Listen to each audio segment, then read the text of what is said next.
Hi, everyone, and welcome back to the show. Great to be here with you once again on this Wellness and Weight Loss Wednesday, where we will be talking about vitamin C's surge in popularity once again. So I always like to say what was old will once again be new again, and this is what we're looking at with good old vitamin C. Vitamin C is absolutely one of those original vitamins that most people used to take, kind of fell out of favor for more of the, fancier, more popular ones now. And what I'd like to say is I'm really happy now that vitamin C is getting the due it has always deserved. And that is because, simply put, humans are not able to make their own vitamin C. We need to get it not every week, but we need to actually get it on a daily basis. So you can make an argument, things like vitamin A, vitamin D, we can get every once in a while, maybe once a week, every couple of days, and our body's going to be able to store it better. But that is not the case with vitamin C. It's one of the reasons why it's so vitally important that we do consume it on a daily basis and probably a couple times a day.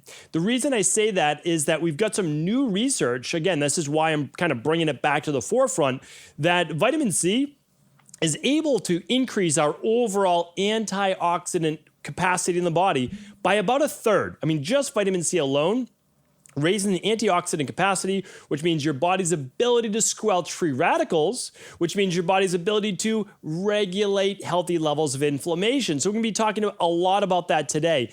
And honestly, how simple it is to get from food or supplementation. And I always recommend food and supplementation, not just one or the other, because supplementation is not going to work that great without the food, and the food can always use a bigger boost since we know, due to soil degradation, etc., that there's less vitamin C in our foods nowadays. So I always like to say there's a safeguard that you can use, but we don't need to go overboard either. So I want to take you through all of that today. Really, we're going to be talking about its effects as a potent natural immune and inflammation balancer, and why that affects almost every area or causes of mortality as well.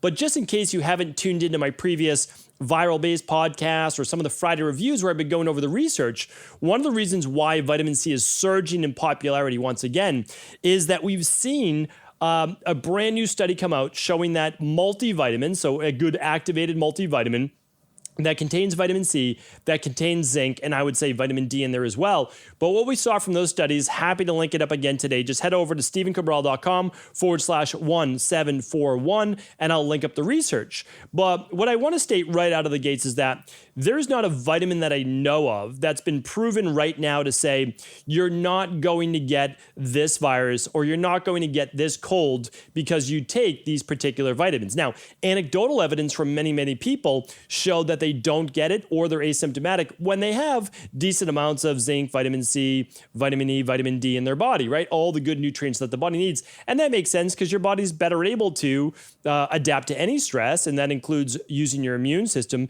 to fight off all sorts of pathogens. But, having the vitamin C, the vitamin D, the zinc, etc., doesn't stop a pathogen like a virus from being breathed in from you through your nose, through your mouth, or touching your eyes, right? So it doesn't stop that. But what we need to understand is that we know that it can help prevent the bigger symptoms. So what do I want to share with you? Well, here's the thing. Let's say you get the virus. Let's say that you get a cold. Well, we know that having adequate levels of vitamin C and other nutrients enables your body to have mild to moderate symptoms easily, right? You could get better in a couple days, and we'll talk about that in just a second, versus moderate to severe if you don't have adequate levels of vitamin C, zinc, etc. So here's what else they found. The viral-based issues, cold-based issues, infections would last 7 to 10 days in people with lower levels of vitamin C, and they would only last 3 to 4 days with adequate levels of vitamin C. So that's why, this type of research just shows, and again, it's why I always go back to, I understand, listen, there's a time and place for conventional medicine and a time and place for natural health. You should listen to both. But please, it's very difficult to listen to conventionally medicine trained doctors talk about nutritional supplements when that's not where that education lies. It doesn't mean that they're not brilliant. It just means that them, especially in the beginning, saying there's no truth in saying that vitamin C, these things aren't going to help. Well, they've already been proven out to help, and they'll be proven to in the future. And here's why. It has to do with homeostatic regulation of the body. It has to do with creating equilibrium in the body so that these cytokines that are produced or inflammatory markers in the body are better regulated. And they're better regulated because the body's not under such high oxidative stress, much of which I even talked about yesterday, specifically at, let's see, just making sure, on the 11 root causes of lower thyroid levels and symptoms. And much of that had to do with oxidative stress as well. And the body naturally produces oxidative stress. So I just want to throw that out there. Your body during digestion, or let's just go back to yesterday's show, which is one of the 11 root causes, when your body makes thyroid hormone in the thyroid itself, right, as it's starting to produce T4 and a little bit of T3, what happens is there is an oxidative process that happens. Well, using a nutrient such as selenium that can act as an antioxidant with vitamin C and vitamin E actually has been shown to reduce the free radical damage and inflammation of the thyroid. So we know vitamin C helps the thyroid in many, many ways. It helps the adrenal glands. So again, please listen to your integrative health practitioners, listen to your naturopathic doctors, listen to natural health nutritionists, biochemists when they're talking about these things, because I just want to make sure that you're getting both sides. We need to listen to conventional medicine wisdom, and we need to listen to natural health wisdom, but don't listen to me when it comes to talking about open heart surgery and emergency room medicine. That's not my specialty, and I won't step out of my lane. I'm gonna always say, hey, what do the experts say in that? I'm absolutely trying to bring you all of their advice as well. Okay, let's get into vitamin C, and I want you to know by the end of this show why, if you and your loved ones aren't taking an inexpensive vitamin C-based supplement that you should, but also you should be getting through whole food nutrition. And I'm going to tell you at the end why the two work really well combined together. I've been wearing my blue blockers a lot more lately. For whatever reason, I don't know. Well, actually, I know the reason. It's getting darker out already, believe it or not, in the Northeast. I mean, the sun's setting before 6 p.m. It's crazy. So between that and staring at a bright screen, a little bit more eye strain. And so I'm not thrilled about that. Of course, I've been doing a lot more research with the virus and a lot more things. But I think I'm going to have to go back to again, using my blue blockers, but upping my my book reading instead of just online as well, my actual books. Okay, so let's get into this though. So we are looking at vitamin C helping right now. I want to share this with you. I'm going to share with you about a half a dozen great research on vitamin C, great research studies. So one of the ways that I talked about why it works so well is it works powerfully as an antioxidant. So as an antioxidant, it helps to squelch free radicals. And what are free radicals? Basically, they're molecules within the body that need another oxygen-based molecule, or they need an electron in order to be able to become stabilized. So when you have these free radicals moving around your body, thinking about almost like a ping pong ball, create an oxidative stress wherever they may land. Thyroid, joints, brain, intestines, wherever it might land. And again, our body produces oxidative stress based on natural metabolic processes. But it also creates free radical stress when you have gut issues, when you have heavy metals in your body, when you have other toxins in your body, such as let's just say aluminum that you get from tap water, or fluoride that you get from your toothpaste. So do keep in mind, but when we increase our vitamin C, it shows that our body can actually boost its own antioxidants levels by about 30%. I mean, that's pretty incredible. And so that boosting antioxidants is going to help then what? Defend against inflammation. And what does inflammation have to do with anything? Well, it's only implicated in 90% of all chronic-based disease, right? So it's been shown vitamin C can help in essentially all chronic-based diseases. Let's go through some specifically. All right. Vitamin C in its ability to help people with high blood pressure. Okay, why does this matter so much? About 1/3 of all Americans, and this includes most of the Western-based world, have some issue with their blood pressure. Well, vitamin C has been shown to help with heart disease. We'll talk about that in just a moment coming up. But in an analysis of 29 human studies, those taking vitamin C reduce their systolic blood pressure and diastolic blood pressure in overall healthy adults. And it's also been shown to help with arterial-based issues such as inflammatory arterial issues, which is implicated in both heart disease and high blood pressure. All right, next one I want to share with you is heart disease. This is, I mean, you can't say one is more important than the other, but heart disease does come before stroke and high blood pressure in terms of mortality. There are more people around the world that suffer with congestive heart failure and heart disease and other heart-related issues. It also, so let's talk about that. We have inflammation in our arteries. What does that do to the endothelial tissue in the arteries? It begins to make them harder and smaller. So this is why some people, about half, can actually have a heart attack with normal levels of cholesterol. Well, it's difficult to get blood through a narrower artery, even if there's only a little bit of plaque. So what do we need? Well, we need less inflammation so that we can have normal-sized arteries. Vitamin C is not the cure-all, but it's a good step in being able to combat a lot of these inflammatory issues. What else do we need to do? Well, diet, exercise, stress reduction, right? The whole de-stress protocol that I talk about in the rain barrel effect. So 9 studies. So we got analysis of 9 studies with a combined almost 300,000 people and about 10 years. So a good amount of data. Those that took at least 700 milligrams had a 700 milligrams of vitamin C had a 25% lower risk of heart disease than those who didn't take any vitamin C supplements. I mean, that's an amazing study. 10 years, 300,000 people. Some people took 700 milligrams or more, like a gram of vitamin C, and they had a quarter less lower risk of heart disease. I mean, that's fantastic for taking just a little bit of vitamin C. And that's why, again, I don't think we need to go overboard, but these are aspects that we absolutely should be looking at. Okay, so let's move on to the next one. Lowering issues with uric acid in the blood as well as gout. So, study of about 1,400 men. Those who took the most vitamin C had significantly lower levels of uric acid than those who consumed the least. Another study, about 50,000 healthy men over 20 years to determine whether vitamin C was linked to developing gout. It found that those who took vitamin C supplement had a 44% risk of lower risk of getting gout. Pretty fantastic.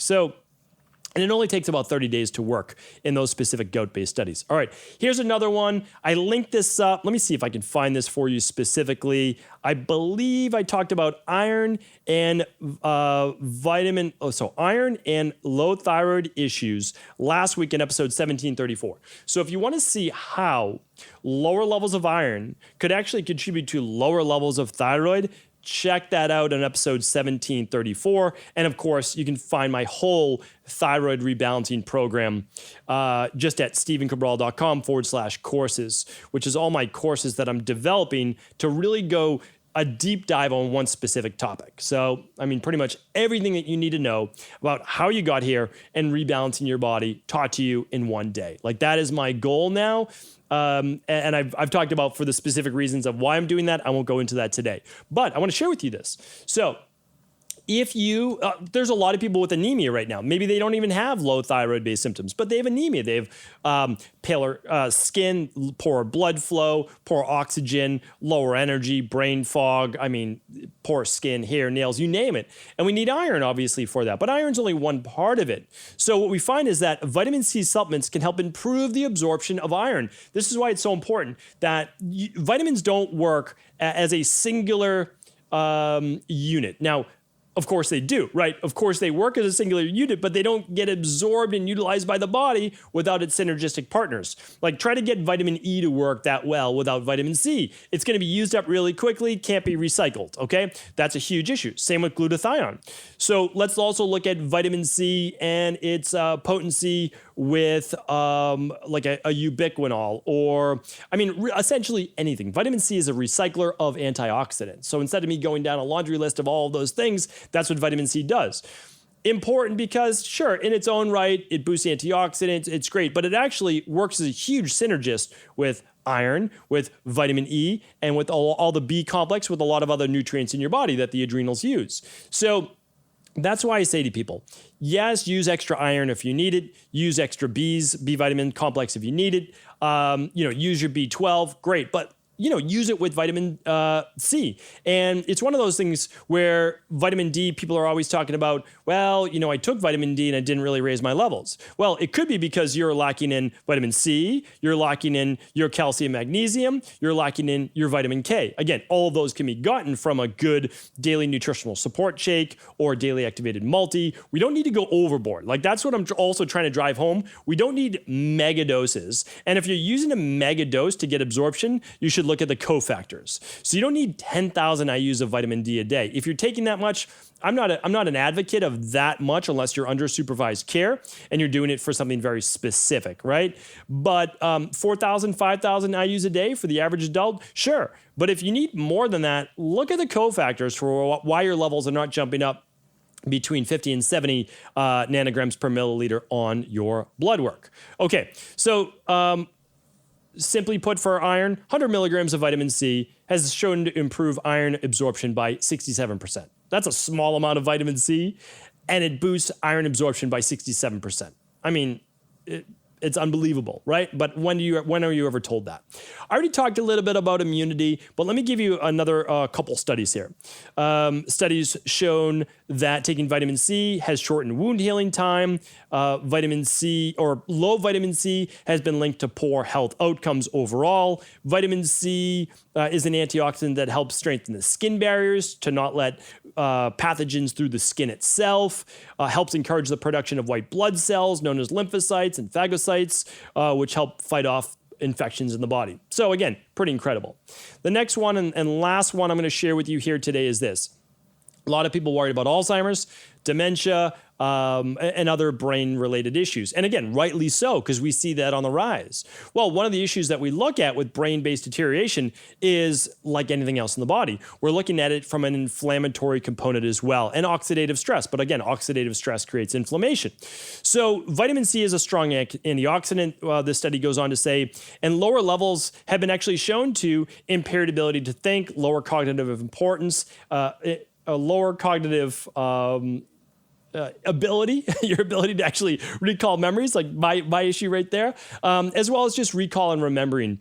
More studies have actually shown that people with dementia have lower blood levels of vitamin C, and high vitamin C from food or supplements has been shown to have a protective effect on thinking and memory as we age. Again, I'm going to link up these studies for you here today, but I wanted you to actually see this, and I wanted you to know that although maybe boring, maybe not the most exciting anti-aging or wellness-based vitamin, it's a cornerstone.